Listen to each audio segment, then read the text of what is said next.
Hola amigos y amigas, nos encontramos en torno a la palabra de Dios que siempre nos convoca para darnos buena noticia, porque justamente el Evangelio es eso, es una buena noticia. El Evangelio de hoy nos presenta a Jesús que va camino a Jerusalén. El Evangelio de Lucas va a presentar a Jesús que parte de Galilea, y son muchos capítulos que dedica el Evangelio de Lucas, a Jesús que parte de Galilea y va a Jerusalén. ¿Para qué? Para expresar ahí su mayor gesto de amor, entregándose por la humanidad. En Jerusalén será el lugar de la Pascua, esto es Jerusalén. Por eso aparece esta idea del camino, Jesús en camino, dirigiéndose hacia Jerusalén, para luego ahí vivir la Pascua, como decíamos, y lo asocia el evangelista Lucas diciendo el momento de su elevación, el momento en el cual Jesús entra definitivamente en la gloria del Padre. Este tema del camino es un tema recurrente en el evangelista Lucas, también en los Hechos de los Apóstoles aparece el tema del camino, hasta tal punto que los cristianos de los primeros tiempos fueron considerados así, se los llamaba los del camino. La palabra cristiano surge en otro contexto, pero a los cristianos, los discípulos de Jesús, se los llamaban los del camino, porque Jesús se presentó a sí mismo, Él, el Evangelio de Juan lo dice, yo soy el camino. El Evangelio de hoy tiene como dos objetivos. Un objetivo es mostrarnos cómo se debe reaccionar frente a quienes se oponen a este camino en el cual nosotros estamos transitando, a quienes se ponen como obstáculos en el camino. Entonces, cómo reaccionar frente a estos obstáculos que aparecen en el camino es uno de los objetivos del Evangelio de hoy. Y luego, cuando alguien quiere unirse a este camino, desea vivir este camino, el Evangelio de hoy desea también presentar las condiciones de un discípulo de Jesús que se pone en el seguimiento de Cristo. El Evangelio dice que Jesús endureció su rostro. Esta expresión, endureció su rostro, nos hace acordar una expresión argentina que es cara dura, pero nada tiene que ver. Cara dura es aquel que no tiene vergüenza frente a una circunstancia que debe afrontar, pero diríamos más desde una visión negativa. En cambio aquí endureció su rostro, es una expresión que expresa la fortaleza del corazón de Cristo, quizá tomado del profeta Isaías. El profeta dice, el Señor me ayuda, por eso endurecí mi rostro como una piedra. Se trata de endurecer el rostro como señal de la fortaleza del corazón. Justamente quien no tiene la fuerza de hacerse cierta violencia a sí mismo, no pasará de ser un admirador de Jesús, nunca se va a convertir en un discípulo suyo. Entonces, no es lo mismo un admirador que un discípulo. El admirador ve la cosa desde afuera, aplaude, se sorprende, pero simplemente aplaude. En cambio, el discípulo se involucra en el seguimiento de Cristo. En este andar, en el camino, como discípulo de Jesús, encontramos obstáculos, y estos obstáculos tienen que convertirse para nosotros en oportunidades. Los obstáculos, las dificultades tienen que ser oportunidades para un discípulo de Jesús. Hay un relato que cuenta que un campesino, después de una larga jornada de trabajo, vuelve con la pala al hombro a su casa ya para descansar un rato, y cuando venía caminando, por un descuido se tropezó y cayó. Después de un día de trabajo cansado, cayó.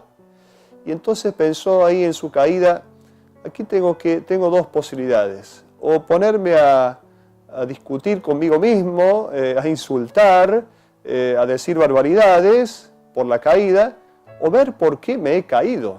Y entonces optó por la segunda posibilidad. Cuando fue a verificar por qué se había caído, vio que se había tropezado con una sandía. Y entonces llegó a esta conclusión, no hay tropezón que no tenga su parte buena. Por eso se trata de convertir los obstáculos en oportunidades. Siempre en la vida tendremos obstáculos, solo que tendremos que convertirlos en oportunidades. El primer obstáculo que encuentran estos discípulos de Jesús, que encuentra Jesús, es que en Samaria no son recibidos, en la tierra de los samaritanos no son recibidos. Recordemos un poquito la geografía del pueblo de Israel en la época de Jesús, del pueblo de Palestina. Estaba abajo Judea, Samaria al medio y Galilea arriba. Entonces Jesús pertenece a Galilea, Jesús de Nazaret es de Galilea, tiene que pasar por Samaria para llegar a Judea, donde está Jerusalén. Cuando pasa por Samaria, es ahí donde Jesús no es recibido, encuentra un obstáculo allí. El Evangelio aclara que Jesús no es recibido porque se dirigían a Jerusalén. Por ese motivo no era recibido, porque se dirigían a Jerusalén. Los samaritanos tenían su propio templo, que había sido destruido muchos años atrás. En su propio templo, en un monte que ellos tenían, pero que se distanciaba de la mentalidad de los judíos, de Jerusalén. Entonces, los samaritanos tenían sus propias creencias. Los samaritanos, según Lucas, muchas veces Lucas los deja bien parados a los samaritanos, pero en este caso dice que rechazaron a Jesús porque Él iba a Jerusalén. Justamente Jerusalén representa también la tradición, la religión tradicional, las estructuras fijas, lo de siempre, y entonces seguramente no aceptaron a Jesús porque Él se dirigía a ese lugar en donde estaba el templo armado con los sumos sacerdotes, con el culto, el ritual, todo esto que los samaritanos no aceptaban. ¿Qué pasa frente a estos obstáculos? Bueno, dos de sus discípulos, Santiago y Juan, le dicen a Jesús que mande caer fuego sobre esta tierra de los samaritanos, fuego del cielo que caiga sobre ellos para destruirlos, para quemarlos. Estos discípulos, Santiago y Juan, representan el fundamentalismo, el fanatismo, son mentalidades cerradas, ellos representan esta mentalidad. Pretende que caiga fuego sobre ellos para destruirlos. Frente a un obstáculo, entonces, pareciera que invadir, que eliminar sea la salida, cuando en realidad Jesús no quiere eliminar, sino quiere iluminar. Por eso, el único fuego que conoce Jesús es el fuego del Espíritu de Dios, no el fuego que quema, que destruye, como históricamente ha sucedido en la Iglesia. Pensemos nomás en las cruzadas, esto de querer conquistar la Tierra Santa por las fuerzas, destruyendo a los musulmanes, conquistando a la fuerza. Esto no pertenece a la mentalidad del Evangelio. Y finalmente el Evangelio nos presenta esta vocación de estos tres discípulos. Dos de ellos se proponen para seguirlo a Jesús y uno de ellos Jesús lo invita a seguirlo. Uno de ellos le dice: Señor, yo te voy a seguir. Y Jesús que le dice: bueno, los zorros tienen sus cuevas y las aves tienen sus nidos, pero el Hijo del Hombre no tiene dónde reclinar la cabeza. Con eso Jesús quiere decir: mira, vos tenés que seguirme y está bien que me sigas, pero acordate que este seguimiento no significa entrar en un camino de ventajas, de privilegios, de títulos honoríficos. El seguimiento de Jesús no es para obtener todo esto. El seguimiento de Jesús va a ser siempre un seguimiento absolutamente espontáneo y libre, pero un seguimiento en el cual no hay seguridades. El hecho de que los zorros tienen sus cuevas, las aves del cielo tienen su nido, significa hay seguridades. En cambio, Jesús no nos da seguridades humanas, nos da la fe, que es una seguridad del cielo. Muchos obispos, más de 40 obispos, 45 obispos, en la época del Concilio Vaticano II, en el año 65, escribieron un relato que se llama El Pacto de las Catacumbas. Y uno puede encontrarlo en internet, puede buscarlo allí y encontrar todos los puntos. Son alrededor de 13 puntos que firman estos obispos el Pacto de las Catacumbas. En algunos de estos puntos del Pacto de las Catacumbas, estos obispos del mundo entero, hacen una manifestación, escriben un deseo de vivir de una manera distinta como iglesia. Entonces ellos dicen: procuraremos vivir según el modo ordinario de nuestra población, en lo que concierne a casa, alimentación, medios de movilidad y todo lo que de ahí se sigue. Luego quieren renunciar también a todo tipo de apariencia, a todo aquello que signifique opulencia, riqueza, especialmente en los tejidos, dicen ellos, los tejidos ricos, colores llamativos, insignias de material precioso, un verdadero deseo de austeridad, de pobreza. Han querido vivir estos obispos que firmaron el Pacto de las Catacumbas. Creo que en esta línea está presente la enseñanza, la orientación de nuestro Papa Francisco. Luego, otro de los discípulos, Jesús le dice, sígueme. Y él le dice, bueno, pero deja que primero vaya a enterrar a mi padre y luego te voy a seguir. Bueno, Jesús llama a este discípulo diciendo, sígueme. Y el hecho de que este discípulo quiera postergar el seguimiento, queriendo enterrar primero a su padre, está indicando que Jesús pide también una renuncia a los lazos familiares, al pasado.